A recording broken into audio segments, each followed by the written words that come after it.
have a little story to share. So I've got patients of mine. Their names are changed for obvious reasons, but Paul and Susan are a lovely couple, have a few kids, but they've been working through the general conventional medical model for quite some time, working on their chronic illness and their inflammatory conditions for quite some time, and they finally found their way to naturopathic medicine and integrative medicine in our practice, and they were finally getting on the right track by putting in some of these foundational pieces that we're going to talk about today: nutrition, lifestyle factors, building community around themselves instead of relying on medicine and a centralized, organized method of conventional care. So that's what we're going to be talking about today: is building that resilience within your own daily living, and doing that in engagement with stewardship with your community and your environment. Yeah, so I do all that by encouraging my patients to work through those transformational changes and edifying them in the tactics that it's going to take to make those changes with holistic living, and really focusing on equipping my patients and the community around us with the tools that it takes to really make those changes. When I use the term stewardship, think through what that brings to mind for you guys, right? So for me, it goes back to the biblical vision of what stewardship really means in taking care of the community, taking care of the surroundings that we're living within, but also taking care of our internal mechanisms, the body that is the temple of the Holy Spirit that is driving forward this change throughout our community. And so that obviously goes back to a story that we're probably all familiar with, that man was placed in the garden to take care of the community, to take care of the environment that he was put into, and live in community with those aspects. And then the idea of resilience, right? So that reflects upon the idea of how we need to be more adaptable to our surroundings, adaptable to the changes in our environment and the people that we're surrounding with, and really kind of going to the reasons these days for resilience to be so important for change. And that really talks through some of the ideas that we're all familiar with about the fragility of our food and supply chain. There's all sorts of mechanisms that can come into place that will derail our access to some of these things. So building more resilient systems within our community and within our own homes can make a major difference. Certainly, like I mentioned, there's definitely a rise of chronic inflammatory conditions that a lot of them are metabolically driven, but a lot of them also are really have their foundations in the way that we interact with the food sources that we have, the way that we interact with our own cellular structures. So we're really providing our bodies with those God-given nutrients that it needs to run through those mechanisms is key and critical to that piece. And we're all familiar with stress and the disconnection of isolation in recent years, especially. And so we're really focusing on building that resilience through reconnection with one another and reconnection with who we were meant to be. And certainly what we've seen and what I've seen in some of my community as well is the loss of traditional skills that kind of lay the groundwork for these aspects of building community, which incorporates things like being able to make your own bread, being able to know how to make your own food from resources that you have access to, rather than being reliant on centralized food delivery mechanisms that have been built into our modern society, and really coming at it from a focus of Christ-centeredness in the community, of drawing this back to the source of all of us and the community that we live in. So this is a little roadmap of what we're going to be talking about today, but essentially we're talking about some foundational nutrition. Sorry for some of the slide differentials that came through here, but we're talking about the immune system and the gut resilience. We're going to talk about a little bit of regenerative homesteading and what that looks like in community, and then bridging that into more of the faith and organizational community aspects of things, and then really kind of isolating a few additional key steps that we can all bring into our daily living. Okay, so starting off with the foundational nutrition, right? So the idea here is that we're really coming back to whole foods-oriented dietary patterns, so that the conventional food models and the overly processed foods really have played a number of different problematic things in the production of chronic inflammation and chronic illness in our society. So really coming back to local, seasonal, less processed foods. Obviously, there are traditional processes like fermentation and sourdough production and things like that milling your own wheat, that really can come back to some of these ideal traditional practices. But really, that's the idea, is coming back to that core facet there of more of an omnivorous or diet that is oriented around both plant and animal sources that were raised or grown in their ideal conditions, that are pulling the nutrients from the soil and regenerating that ecosystem in their life cycle. And one of the things that I really focus on in my practice is recognizing that there are a lot of key nutrient deficiencies in our modern society, whether that is from the poor nutrients density in our soil that are foods, or a lot of them are grown in, or the practices that are involved in raising different animals for food products and such. There's some really key nutrient deficiencies that lead into that, as far as trace minerals and really clean protein sources and healthy fats that are oriented toward all of that as well. And a lot of people have been raised in a mindset of limited protein sources, and really more of a plant-based dietary framework that does have a place in chronic inflammation, but at the same time we want to make sure that we have all those right resources, and especially key protein sources, for rebuilding the resilience from within. And certainly clean air and clean water plays a major role there as well. And then tying this back to kind of a more of a biblical or a church-oriented setting, there is bringing it back into more of a natural rhythm of prayer and gratitude, and going through seasons of fasting and feasting when it's appropriate, and really driving home some of those core facets of what our human body was designed to do. Really puts us into more of a anti-inflammatory type of a rhythm that brings us back into a community together. And how do we rebuild some of these resiliences within our communities, right? So a lot of it has to do with some of the concepts of sharing skills, sharing tasks within the community, focusing on orienting ourselves with local farmers or local agricultural products and such, to community-supported agriculture, and farmers markets and things are a great way to really incorporate into the local community. But getting to know your farmer, getting to know where your food comes from, plays a major role in how our body actually responds to those food choices as well. And really building kind of a local resource for the community to drive home some of these ideas is vital to that process. And then we're going to touch on more of the immune gut resilience and what that looks like, right? So when we talk about the gut and how that plays a role in our immunity, the digestive system actually houses about 70 to 80%, depending on the statistics that you look at, of our overall immune functions, right? So a lot of the things that we consume in our day come through our digestive system and interact with our immunity at that level in our intestinal tract. That's the gateway for a lot of these things to come in. And that's where our immune system actually gets trained against certain pathogens and bacteria and viruses that are in our society and in our communities even. But as we rebuild what's going on in the digestive system, we can have a better chance of being resilient toward those things, so that, again, we're less reliant on centralized medicine and conventional medicine practices, and more dependent on those foundational pieces of food choices and natural resources that can make a major difference in improving our immunity in a general sense. And how do we do that? So we incorporate fermented foods. We talk about probiotics and prebiotic type food sources like sauerkraut and pickles and pickled vegetables in a general sense, but yogurt also. Raw milk products have their natural probiotics built into them as well. So there's this interaction with the natural food choices that really make a difference in rebuilding this resilience from the inside out. And certainly some of the more damaging things, as we've kind of talked about, are some of the processed foods and the environmental factors of what we surround ourselves with in that way. And other things that really factor into the immune stress complex are making sure that we're getting enough sleep, that we're breathing appropriately, that we're drinking clean, filtered water that's free of heavy metals and toxins from the surrounding environment, and really focusing on some of those stress and inflammatory connections that take place when we're not sleeping well, or when we're not hydrating ourselves well, and we're not rebuilding our systems from within. Then that really comes down to fueling stress rather than decreasing that internal stress mechanisms there. And then it all comes back to having an attitude of gratitude. And some of the common remedies that I often will recommend, you're probably all familiar with elderberry syrup as an immune support. It's great for the upper respiratory immune system as well. There's a lot of elderberry in the North Idaho Panhandle and such. And complementing some of those natural practices with herbal references here can make a major difference in improving your overall immune resilience toward these things, and creating a better experience for yourself moving forward through that medical drama that so many of us encounter without some of these natural supports. Thyme and garlic and ginger are some of my favorites to infuse into bone broths and other things that are very healing for the digestive system as well, and creating more of that immune system flourishing from within.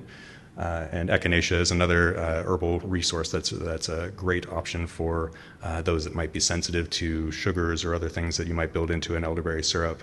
But echinacea is a flower that actually helps to improve the immune resilience by focusing on how our immune system actually communicates with itself. So there's a lot of natural wisdom and God-given wisdom in these plants that are put into our world for us to utilize, and that goes back to, again, the idea of stewarding and harvesting responsibly from our environment and the resources that we have at hand, and kind of cultivating some of those on our own is a great way to enter into that phase of stewardship of your natural environment.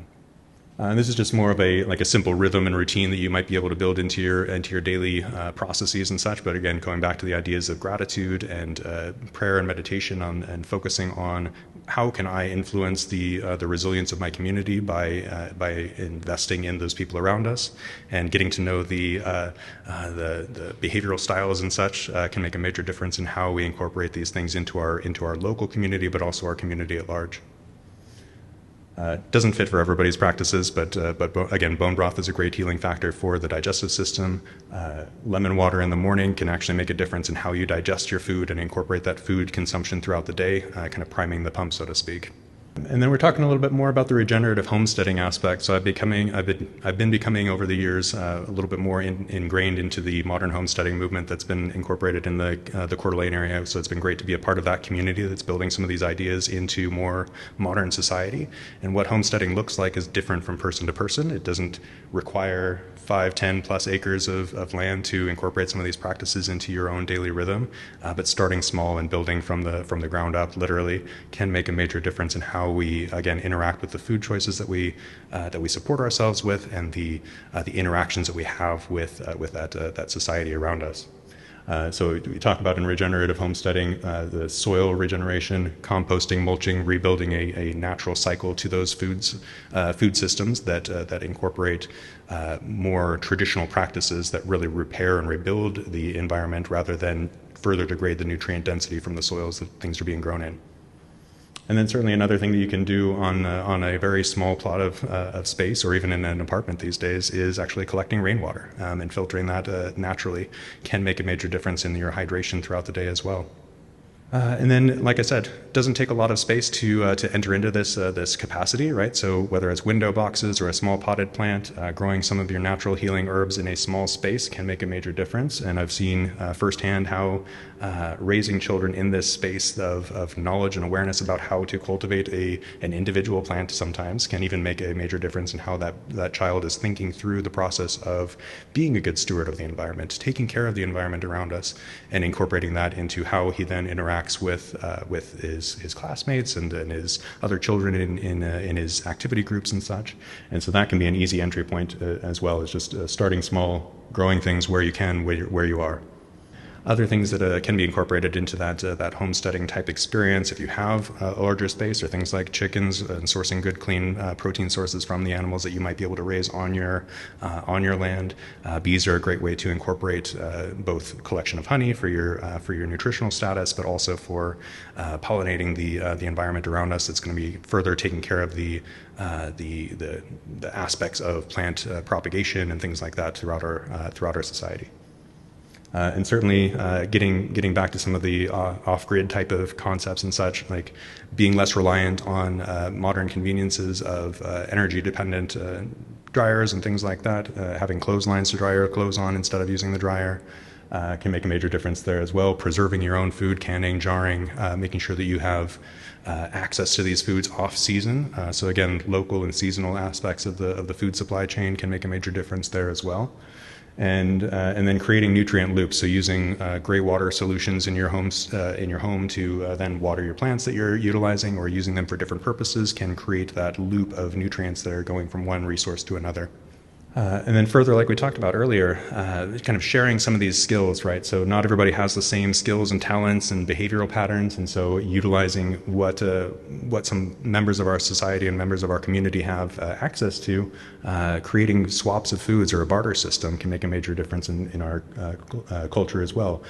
Maintaining seed libraries, which are essentially you're taking seeds from heirloom type propagation practices, storing them up for later usage rather than being dependent on other commercial sources for those items. And then sharing tools, right? So not everybody has to have the chainsaw or have the big plow on their truck or whatnot. You can talk to your neighbor and have that communal aspect. And we're not designed to live in isolation. And so really building that into our local community is great. And then bridging the gap into kind of the faith aspect of things, and the church being that healing center for some of these aspects to be brought into awareness, and having that local resource that it was designed to be, the shared community of aspects here, can make a huge impact on a local scale. So we were talking about not being in isolation. We're not meant to do the one another's of Scripture as the Bible talks about in isolation. We're meant to be in community. The early church was designed around this community of people coming together, sharing responsibilities, sharing their unique gifts and talents with the community, and then using that central focus of this is our community. Now we're pouring out into and of that abundance of resources. Now we're paying that forward to the community around us, and that doesn't necessarily mean the community of faith. It means the people around us in global society as much as we can. Also aspects there, creating not just physical resources and skill sharing, but being in prayer with one another, really being a listening ear for those people that need to be worked with, and communicating with one another in an open and honest way can make a major difference in how we interact with one another, how we build society, how we rebuild and repair society. And creating, again, kind of those food cupboards and sharing those resources between people that don't have as many resources, or don't have access to land that they're growing all their own produce on and such, really has an impact there in how we train up this next generation of people that know those traditional skills and know how to create food where food is scarce. So kind of going back to kind of tie this all together, right? So we talked about whole foods nutrition and eating foods that God made and not what man engineered. Rebuilding the gut and immune resilience from within, from utilizing sources of naturally fermented foods and those herbal approaches to rebuilding our immune system from within. Regenerative living comes in all sorts of dynamics and aspects there, and rebuilding that network through shared community of prayer and gratitude-focused aspirations. And the big concept here is that none of this comes from a place of fear, right? Or it shouldn't. A lot of people that I've spoken with in more of the off-grid sustainability and isolationist mentality, they're working to get as isolated as possible. I don't want any aspects of any outside sources coming in. But in reality, it's not fear. It's coming from a place of we have hope in a Redeemer that has put this all into place before time began, and that we are being drawn back into that relationship through the relationship with one another, and being able to incorporate that communal aspect of things makes a huge impact on not only how we interact with our environment, but how we see and perceive one another in this society. And so some of those key initial steps that we can take, right? It starts with just one thing. So planting one seed, getting to know that plant really well, recognizing what those patterns are in that plant so that you can become more familiar with how that interacts with the community around us. Make one fermented food, whether it's sourdough, which I don't recommend starting with sourdough. It's a bit of an endeavor. But my son and I, we made refrigerator pickles, which is literally just cutting up cucumbers and putting them in some water and vinegar with some salt, and you just let nature do what it's going to do in that space. Really simple ways to enter into that. Cook one extra home meal rather than eating out and becoming more reliant on outside resources. Learn a lot of my patients, unfortunately, they either grew up in a household or grew up in a way that didn't incorporate a lot of knowledge or awareness about how to make food other than putting something in the microwave. And so really, an easy entry point is learn how to make one dish that you can share with your household or share with your neighbor if you don't have members of that household, right?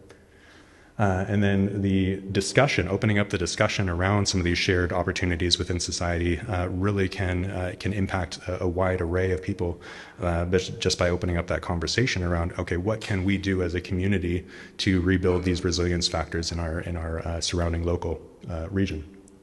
And then at the church level or at the small group level, building in this concept of fellowship and food sharing within the small group setting, right? So it's not the big C universal church that's responsible for all things, right? It's the small local groups of people that you're interacting with and building relationships with that make a major difference in how we're able to bring these things forward to our local society. And really quick, I just wanted to thank everybody for the opportunity to come together in this way, share this experience with even a small group of people that are looking to honor God in the way that they are incorporating sustainability practices into their own living space. And really, I really praise God for the opportunity to come together with you guys without fear of retribution from the outside or anything like that. It's a great experience to be here with you guys, and really glad to be here in the Panhandle region of North Idaho.